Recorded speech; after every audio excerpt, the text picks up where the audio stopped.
Coming up on 5 Minute News. Supreme Court won't stop Texas abortion ban, but allows clinics to sue. COVID surge and mask mandates return to New York.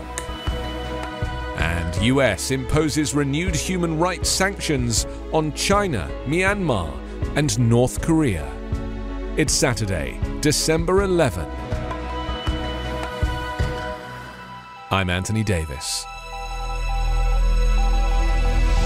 The US Supreme Court on Friday left in place Texas's ban on most abortions, offering only a glimmer of daylight for clinics in the state to challenge the nation's most restrictive abortion law.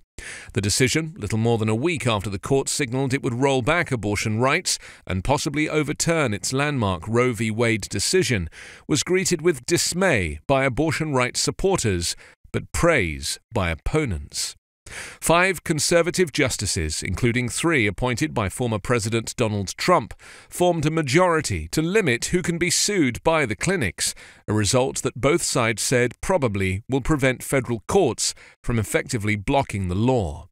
Texas licensing officials may be sued, but not state court judges, court clerks, or State Attorney General Ken Paxton, the court ruled.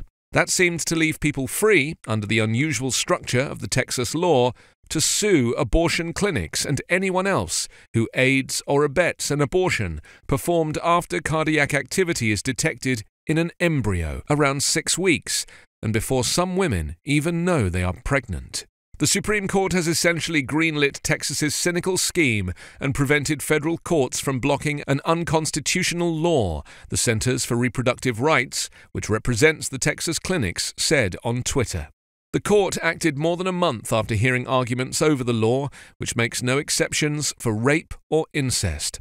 President Joe Biden voiced concern over the High Court decision to keep the Texas law in effect and restated his support for legislation that has cleared the House of Representatives and would codify in federal law the abortion right now at risk. Facing a cold weather surge in COVID-19 infections, New York Governor Kathy Hochul announced on Friday that masks will be required in all indoor public places until the businesses or venues implement a vaccine requirement. Hochul said the decision to reinstitute a mask mandate was based on a rising number of cases and hospitalizations, which has been especially pronounced in parts of upstate New York. New York enacted a mask mandate at the beginning of the pandemic in April 2020 that ended in June this year for vaccinated individuals. The new mask mandate applies to both patrons and staff and will be in effect from Monday, January 15, after which the state will reevaluate. New York joined several states with similar indoor mask mandates, including Washington, Oregon, Illinois, New Mexico, Nevada, and Hawaii. Mask mandates have become a hot-button issue. For weeks, Hochul has said local governments will decide whether to impose COVID-19 protocols. She's expressed caution about whether resistant communities would follow stricter rules. Violators could face civil and criminal penalties, including a maximum fine of $1,000. New York has the 7th highest rate of fully vaccinated residents at 70.1% as of federal data yesterday. But fewer than 60% of residents are fully vaccinated in more than 500 zip codes throughout New York. The United States on Friday imposed extensive human rights-related sanctions on dozens of people and entities tied to China, Myanmar, North Korea, and Bangladesh, and added Chinese artificial intelligence company SenseTime Group to an investment blacklist. Canada and the United Kingdom joined the United States in imposing sanctions related to human rights abuses in Myanmar, while Washington also imposed the first new sanctions on North Korea under President Joe Biden's administration and targeted Myanmar military entities, among others, in action marking Human Rights Day. Our actions today, particularly those in partnership with the United Kingdom and Canada, send a message that democracies around the world will act against those who abuse the power of the state to inflict suffering and repression, Deputy Treasury Secretary Wally Adeyemo said in a statement.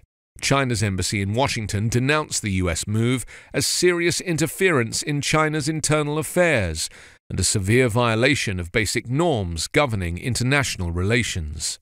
Embassy spokesman Liu Pengyu said it would do grave harm to China-US relations and asked Washington to rescind the decision. The measures are the latest in a raft of sanctions timed to coincide with Biden's two-day virtual summit for democracy, where he announced initiatives to bolster democracy around the world and support for pro-democracy legislation in the United States.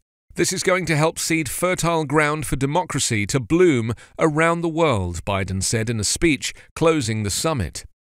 But critics in the US argue that Biden should first focus on the already fallen American democracy at home before seeking to criticize and impose sanctions on other nations.